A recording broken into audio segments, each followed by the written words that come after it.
राष्ट्रवादी राष्ट्रवादी काँग्रेस शरद पवार पक्ष आणि राष्ट्रवादी काँग्रेस अजित पवार पक्ष या दोन पक्षात तीन महत्वाच्या घटना घडताना दिसत आहेत. त्यातली पहिली घटना अशी आहे की जयंत पाटील यांनी विधिमंडळ अधिवेशनामध्ये त्यांच्या आमदारांची बैठक घेतली. त्यातले जवळपास 9 आमदार हे अस्वस्थ आहेत आणि त्यांचं म्हणणं आहे की आपण एनडीए सोबत गेलं पाहिजे. नंबर 1 जयंत पाटलांचं म्हणणं आहे की मी पवारांना हा निरोप देतो. नंबर 1 घटना. नंबर 2 घटना आहे सुनेत्रा पवारांच्या पक्षाध्यक्ष म्हणून फेरनिवडीवर आक्षेप आहे तसं कायदेशीर पत्र पाठवण्यात आलेलं आहे. मी इतकंच सांगेन, माननीय शरद पवार साहेबांच्या नेतृत्वाखालचा राष्ट्रवादी काँग्रेस पक्ष हा मूळ काँग्रेस पक्ष, राष्ट्रवादी काँग्रेस पक्ष, आणि त्याचे प्रदेशाध्यक्ष शशिकांत शिंदे आहे. बाकी मग शिंदे गट, अजित पवार गट हे अजित पवारांचे आपलं अमित शहाचे पक्ष आहे. आता त्यांच्या पक्षामधल्या काय कुरबुरी आहेत, कोण कोणाला आव्हान देत आहे, त्याच्यावर शिवसेनेच्या नेत्यानं का बोलावं. नक्कीच शरद पवार साहेबांचा पक्ष हा महाविकास आघाडीतला पक्ष आहे. शरद पवार साहेब हे महाविकास आघाडीचे आमचे अत्यंत महत्त्वाचे नेते आहेत. त्याच्यामुळे त्यांच्या पक्षातल्या घडामोडींवर आमचं लक्ष असणं हे साहजिकच आहे. काही दिवसापूर्वी माझं सुप्रियाताई सुळे यांच्याशी बोलणं झालं. त्यांनी इतकंच सांगितलं की जे काही प्रसिद्ध होत आहे, जे काही येतं, या सगळ्या अफवा आहेत. या सर्व अफवा आहेत. अर्थात सगळेच पक्ष यावेळेला अडचणीतून प्रवास करत आहेत. शिवसेनेपुढे अडचणी आहेत, शरद पवार साहेबांपुढे अडचणी आहेत, सुनेत्रा पवार जो गट सांभाळत आहेत त्यांच्यासमोर अडचणी आहेत. इतकंच कशाला, मिंदे गटामध्ये अडचणी आहेत, भाजपात अडचणी आहेत. आणि जो तो आपापल्या कोणाकडे प्रचंड बहुमत असलं म्हणजे त्या पक्षात अडचणी नाहीत असं म्हणता येणार नाही. आहेत ना, दिल्लीमध्ये अडचणी सुरू आहेत. आम्ही आमच्या पक्षापुरतं बोलू. उद्धव ठाकरे माननीय शिवसेना पक्षप्रमुख यांच्या नेतृत्वाखाली आमचा मार्ग कसा व्यवस्थित होईल आणि आम्ही पुढे जाऊ याच्यावरती आम्ही काम करू. आणि माननीय शरद पवार साहेब हे महाविकास आघाडीतले महत्त्वाचे नेते आहेत आणि त्यांच्या पक्षातल्या अडचणी दूर करायला ते समर्थ आहेत. एवढंच मी सांगतो. अडचणी या निर्माण केल्या जात आहेत बाह्य शक्तींकडून. जसं पूर्वी भारतामध्ये काही घडलं की परकीय हात आहे असं म्हटलं जायचं, तसं या प्रत्येक अडचणीमागे विरोधी पक्षातल्या एक बाह्य शक्ती आहे. ती बाह्य शक्ती म्हणजे मोदी शहांची.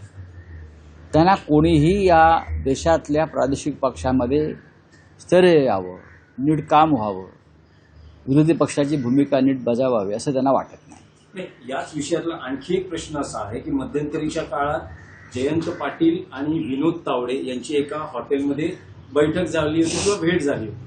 त्यानंतर असं कळतं आहे की आता जयंत पाटील यांच्याकडे त्यांच्या पक्षातल्या आमदारांनी काही त्यांची कैफियत असेल, उदाहरणार्थ निधी असेल, सत्ता असेल, या संदर्भातली आपली मतं मांडली आहेत आणि जयंत पाटील हे शरद पवारांकडे आमदारांची भूमिका मांडली. जयंतराव पाटील हे शाहू फुले आंबेडकर यांच्या विचाराच्या भूमिकेत काम करणारे नेते आहेत. त्यांच्यावर यशवंतराव चव्हाणांच्या विचारांचाही पगडा आहे. ते ज्या भागातून येतात तो एक क्रांतिकारकांचा आणि स्वातंत्र्य चळवळीतला मोठा भाग आहे आणि जयंतराव त्याच पुष्टीत तयार झालेले आहेत. जातीय आणि धार्मिक धर्मांध शक्तींच्या बरोबर जयंतराव जातील असं त्यांच्या शत्रूंनाही वाटणार नाही. आणि जयंतराव पाटलांकडे जी क्षमता आहे कामाची, ते आता जे कोणी आहेत विधिमंडळात त्यांच्यापेक्षा खूप उच्च क्षमता. त्याच्यामुळे हे कुठल्या एखाद्या गटात वगैरे सामील होऊन ते काय वेगळा विचार करतील. आणि आता आर पाटलांचे चिरंजीव आहेत, स्वतः रोहित पवार आहेत. त्यानंतर असे अनेक आमदार, 10 जरी संख्या 10 असेल तरी त्यांच्यातले बहुसंख्य आमदार हे याच विचाराचे आहेत. शाहू फुले आंबेडकर पुरोगामी विचाराचे आहेत. सर, आणखी एक विषय असा होता की लाडक्या बहिणी जवळपास 92 लाख महिलांची नावं वगळली गेली. जवळपास आकडा 14,000 कोटीचा सांगितला जातोय, 3,500 कोटींचा सांगितला जातोय. म्हणजे कोट्यवधी रुपये ज्या पद्धतीने 14,000 कोटी रुपये या स्कीममध्ये लाडक्या बहिणींना वितरित करण्यात आल्याचे आकडे प्रसिद्ध झाले. त्याच्यामध्ये जे 92 लाख बोगस लाभार्थी आहेत, बेकायदेशीरपणे त्यांना कोणतीही KYC न करता, त्यांची छाननी न करता, त्याच्यामध्ये 29,000 पुरुष आहेत, 4,500 सरकारी कर्मचारी आहेत, सरकारी पगारे घेतात आणि या स्कीमचा फायदाही घेतला. असे साधारण 3,515 कोटी रुपये अशा पद्धतीनं उधळले गेले. फडणवीस आणि मिंदे यांनी मतं विकत घेण्यासाठी सरकारी पैशाचा हा अपहार झाला. हा गुन्हा म्हणजे राम मंदिरातली दानपेटी लुटणं आणि सरकारची जनतेच्या करातली तिजोरी लुटणं हा गुन्हा एकच आहे. अशा वेळेला 3,515 कोटीची वसुली कशी करणार हा मोठा प्रश्न आहे. तुम्ही एखाद्या बँकेत फ्रॉड झाला तर त्या कर्मचाऱ्याला 5,000 रुपयासाठी अटक करता. एक फ्रॉड झाला म्हणून विजय मल्ल्या, नीरव मोदी, ललित मोदी, मेहुल चोक्सी हे का पळून गेले? त्यांनी बँकेच्या पैशाचा अपहार केला असं त्यांच्यावर ठपका आहे. म्हणून त्यांच्यावर रेड कॉर्नर नोटीस, ED CBIच्या नोटिसेस आहेत, त्यांची संपत्ती जप्त केली. 3,515 कोटी रुपये सरकारी तिजोरीतून बेकायदेशीरपणे मतं विकत घेण्यासाठी वापरले. हा तर या शतकातला सगळ्यात मोठा अपहार आहे ना. मग हे पैसे वसूल कसे करणार तुम्ही? तुम्ही आता 92 लाख लोक वगळले म्हणून तुम्हाला इथे गप्प बसता येणार नाही. या 92 लाख लोकांना ज्यांच्या सहीनं पैसे मिळाले, ज्यांच्या आदेशानं मिळालं, ते तेव्हाचं एकनाथ शिंदे कॅबिनेट, या संपूर्ण कॅबिनेटवर सरकारी पैशाचा अपहाराचा गुन्हा दाखल व्हायला पाहिजे आणि संपूर्ण कॅबिनेट, तेव्हाचे मुख्य सचिव, अर्थ सचिव, महिला व बालकल्याण सचिव ह्यांची व्यक्तिगत संपत्ती जप्त करून ही वसुली पैशांची व्हायला हवी असं आमचं मत आहे. हा पैसा पचवू देता कामा नये. याला परदेशी भाषेमध्ये गुन्हा स्टेट कॅप्चरचा आहे. राज्य विकत घेणं गैरमार्गानं हा स्टेट कॅप्चरचा गुन्हा आहे. अशा प्रकारचे गुन्हे रशियात झालेले आहेत, अशा प्रकारचे गुन्हे साऊथ आफ्रिकेला झालेले आहेत आणि अशा प्रकारचा गुन्हा इदी अमीन युगांडा, तिथे स्टेट कॅप्चरचे गुन्हे आहेत. राज्य बेकायदेशीर मार्गाने विकत घ्यायचे. तर त्याच्यामुळे ह्याच्यावरती कारवाई होणं गरजेचं आहे. आम्ही स्वतः माझ्याकडून आम्ही सरकारला एक कायदेशीर नोटीस पाठवतो आहोत सध्या, आणि वेळ पडली तर आम्ही हायकोर्टात जाऊ सध्या आणि पुढेही जाऊ. पण लवकरच आमच्याकडून एक नोटीस पाठवावी लागते ना, खुलासा सरकारकडून घ्यावा लागेल. आम्ही मुख्यमंत्र्यांना आणि मुख्य सचिवांना एक कायदेशीर नोटीस पाठवायचं काम चालू आहे. कारण हा गुन्हा फार रेअर इन रेअर, अनन्यसाधारण, कायदेशीर भाषेत रेअर इन रेअर असा हा गुन्हा आहे. 92 लाख लोकांना तुम्ही मतं विकत घेण्यासाठी सरकारी तिजोरीचा वापर करता, 1,500 देता आणि 3,515 कोटीचा अपहार केला जातो सरकारी तिजोरीचा. तुमच्या बापाचे पैसे आहेत का रे? बापाचे पैसे. शेतकऱ्यांची कर्जमाफी नाही, विद्यार्थ्यांसाठी योजना नाही, आश्रमशाळांचा निधी मिळत नाहीये, अशा अनेक आहेत. दिव्यांगांना अजून त्यांचा भत्ता मिळत नाहीये, दिव्यांगांचे पैसे अडकलेले आहेत. काय करतायत तुम्ही लोक? आणि 3,515 कोटी रुपये मतं विकत घ्यायला तुम्ही सरकारी तिजोरी लुटता, ही अत्यंत गंभीर गोष्ट आहे. कोणीही गप्प बसलं तरी मी गप्प बसणार नाही. पण राऊतसाहेब, राम मंदिर दानपेटी अपहार प्रकरणात जेव्हा शिवसेना उद्धव बाळासाहेब ठाकरे पक्ष उद्धव ठाकरेंच्या नेतृत्वाखाली आंदोलनाची घोषणा करतो आणि दुसरा टप्पाही जाहीर होतोय, तर असं असताना जर हा महिलांच्या बाबतीत किंवा ही स्कीम लाडकी बहीण यात जर मोठा घोटाळा झाला असेल तर विरोधी पक्ष एकत्रितपणे काही आंदोलनाची घोषणा बघा, करणार हा आहे का? विषय आता हळूहळू बाहेर येतो. याच्या आधी याच्यावर चर्चा झालेल्या आहेत.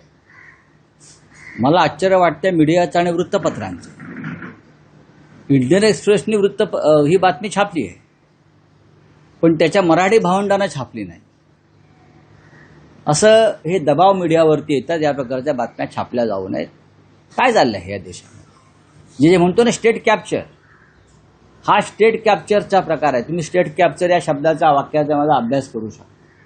राज्य विकत घेणं गैरमार्गाने, राज्य विकत घेण्याचा प्रकार आहे. त्यासाठी मग आधी न्यायालय, संविधानिक संस्था याचा ताबा मिळवायचा, मग सर्व निविदा, सर्व संस्था आपल्या ताब्यात घ्यायच्या, सरकारची तिजोरी ताब्यात घ्यायची आणि त्याच तिजोरीतून एक राज्य विकत घ्यायचं. महाराष्ट्रात ते झालेलं आहे. चला, रावसाहेब, तुमच्या रामरक्षा आंदोलनाला भाजपकडनं महायज्ञाने उत्तर प्रत्युत्तर दिलं जातं. हे काय प्रत्युत्तर द्यायचा कार्यक्रम आहे का? मग याचा अर्थ ते राम मंदिर लुटीचं समर्थन करतायत. याचा अर्थ असा आहे, जर आमच्या आंदोलनाला ते काय प्रत्युत्तर देतात, आम्ही कोणाला उत्तर द्यायला नाही आहोत. आम्ही रामाची भक्ती दाखवत आहोत की राम मंदिराची दानपेटी किंवा राम मंदिराच्या देणग्या जवळजवळ 12,000 कोटीचा जो अपहार आहे, 550 कोटीच्या देणग्या दानपेटीच लुटलेली आहे. त्याच्यावरती आम्ही बोलतो आहोत आणि त्याला प्रत्युत्तर काय देणार? होय आम्ही लुटल्या दानपेट्या म्हणून आम्ही महायज्ञ करतोय, आम्हाला जास्तीत जास्त लूट करता यावी म्हणून. काय मूर्ख लोक आहेत हिंदुत्वाच्या नावानं, भंपक लोक आहेत ते. खरं म्हणजे सरसंघचालक मोहनराव भागवत यांनी या लोकांचं बौद्धिक घेतलं पाहिजे. आम्ही नागपूरला चाललोय, आम्ही त्यांना विनंती करू, हे जे कोणी करतायत काय महायज्ञ वगैरे आमच्या विरोधामध्ये, याचा अर्थ तुम्ही अयोध्येतल्या लुटीचं समर्थन करताय भाई. पण रावसाहेब, भाजपवाले म्हणतात की हे रामरक्षा नाही तर उद्धव ठाकरेंचं पक्षाची रक्षा काही असं आंदोलन आहे. असेल, पण आम्ही लढतोय ना दानपेटी लुटीच्या विरोधात. उत्तर द्या ना, लूट झाली आहे का नाही? आता हे मूर्ख असे आहेत. काल राष्ट्रीय स्वयंसेवक संघानं या चोरी आणि लुटीविरुद्ध स्वतः खंत आणि खेद व्यक्त केलाय. ही लूट समाजाला कलंकित करणार आहे असं म्हटलेलं आहे आणि तुम्ही याचं समर्थन करतायत. आमचं सोडून द्या हो. स्वतः सरसंघचालक, स्वतः दत्तात्रय होसबोले, स्वतः नृपेंद्र मिश्रा ट्रस्टचे अध्यक्ष यांनी म्हणालंय हा कलंक आहे. अशा प्रकारची राम मंदिराच्या दानपेटीतली चोरी हा कलंक आहे असं RSS म्हणताय. या मूर्खांना माहीतच नाही अजून. हे नालायक लोक आहेत, दळभद्री लोक आहेत, त्यांना माहीतच नाही की संघ परिवाराची भावना या संदर्भात काय आहे. कारण हे बनावट संघवाले, हे बनावट हिंदुत्ववादी आहेत ना. यांना काय कळत आहे? हे यांना फक्त लव जेहाद, अमुक जेहाद, तमुक जेहाद, आमिर खानच्या काय सिनेमावर बहिष्काराचा जेहाद टाका ना जाहीर. Brand ambassador. अरे मग असं आहे की सरकारने कॅबिनेटमध्ये ठराव मंजूर करावा. हिंमत आहे कॅबिनेटमध्ये तुम्ही इतर ठराव करता ना हिंदुत्वाचे, आम्ही हिंदुत्व अमुक करणार नाही, तमुक करणार नाही. जर एक मंत्री असं म्हणतो आहे याचा अर्थ सरकारची भूमिका आहे.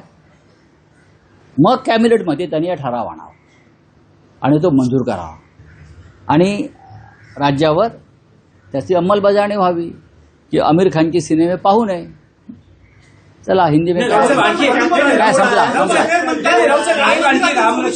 रामरक्षा आंदोलनासंदर्भात की ज्या मंदिरात हे आंदोलन घेतलं जाणार आहे किंवा रामरक्षा मानली जाणार आहे त्या मंदिराने आपल्याशी काही संपर्क साधून काही भूमिका मांडली आहे का? कारण त्यांचं असं म्हणणं की इथे कोणतेही राजकीय आंदोलन आतापर्यंत बरोबर आहे. त्यांचं म्हणणं बरोबर आहे. कोणत्याही मंदिरामध्ये राजकीय आंदोलन होऊ नये, ते धार्मिक क्षेत्र हे आम्हाला पूर्णपणे मान्य आहे. आता आम्ही मुंबईतलं आंदोलन काय मंदिरात घेतलेलं आहे, मंदिराच्या बाहेर केलं. मंदिर हे राजकारणाची जागा नाही, भाजपनं केलं आहे. पण अयोध्येचं राम मंदिर हा मात्र राजकीय विषय होऊ शकला भाजपच्या दृष्टीनं. अयोध्येतलं राम मंदिर निर्मिती, प्राणप्रतिष्ठा सोहळा, जे प्रधानमंत्री मोदी पितांबर नेसून उघडे फिरत होते भस्म लावून वगैरे सगळं, तिथे ते होऊ शकतं. पण इतर ठिकाणी मात्र भाजपची भूमिका वेगळी आहे या लोकांची. पण आम्ही हे मान्य करतो, आचारसंहिता, धार्मिक आचारसंहिता मान्य करतो आम्ही. पण अजून आमच्या नागपूरमध्ये मी आज जाणार आहे, 4 दिवस माझा मुक्काम आहे. आमचे इतर सुद्धा नेते तिकडे येत आहेत. अंबादास दानवे पोचतील, आमचे सचिव सूरज चव्हाण सुद्धा येत आहेत. एक 5-25 लोक आम्ही आज जाणारच आहोत. आम्ही अनेक ज्या ठिकाणी आम्ही हे कार्यक्रम करू शकू अशी 5-6 मंदिरं आहेत, त्याच्यात पाहणी करू आणि मग ठरवू. महाराष्ट्राची उपराजधानी आहे, मराठी माणसाची उपराजधानी आहे ना. मग त्याच्यामध्ये मंदिरं आहेत. मंदिरामध्ये शहर नाही आहे ना, शहरामध्ये मंदिर आहे. मुख्यमंत्र्यांची भेट बोला. योजना में क्या का रिपोर्ट आया है, इस बारे में क्या कहना आपका सर? देखिए लगभग 1 करोड़ 92 लाख मीन्स लगभग 1 करोड़ ऐसे लोग हैं उसमें जो क्वालिफाई नहीं है उस योजना के लिए। ये लाडली बहन योजना है, लेकिन लगभग 30,000 पुरुषों ने उसका लाभ लिया, सरकार को पता नहीं। सरकारी कर्मचारी है उसमें, गवर्नमेंट सर्वेंट है उसमें, हजारों की संख्या में, उनको भी पैसा दिया। ये सबसे बड़ा फ्रॉड है। 3,515 करोड़ का ये फ्रॉड है इस योजना में, और सरकार को उसका भुगतान करना पड़ेगा अपनी जेब से। जो कैबिनेट था उस वक्त जिसने ये डिसीजन लिया था, मुख्यमंत्री मिस्टर शिंदे थे, डिप्यूटी सीएम हमारे देवेंद्र जी थे, और पूरा कैबिनेट, उनकी जिम्मेदारी है। उनकी व्यक्तिगत जो संपत्ति है वो कुर्क करके वो पूरा भुगतान करना चाहिए, नहीं तो हम लोग उनको आज एक लीगल नोटिस भेज रहे हैं सरकार को, और हम कोर्ट में जाएंगे। सर, ये आरएसएस ने खेत बोला हुआ है रामजी की चोरी पे, और बीजेपी हवन कर रही है। सर, इस बारे में बीजेपी हवन इसलिए कर रही है क्योंकि वो चोरी में शामिल है।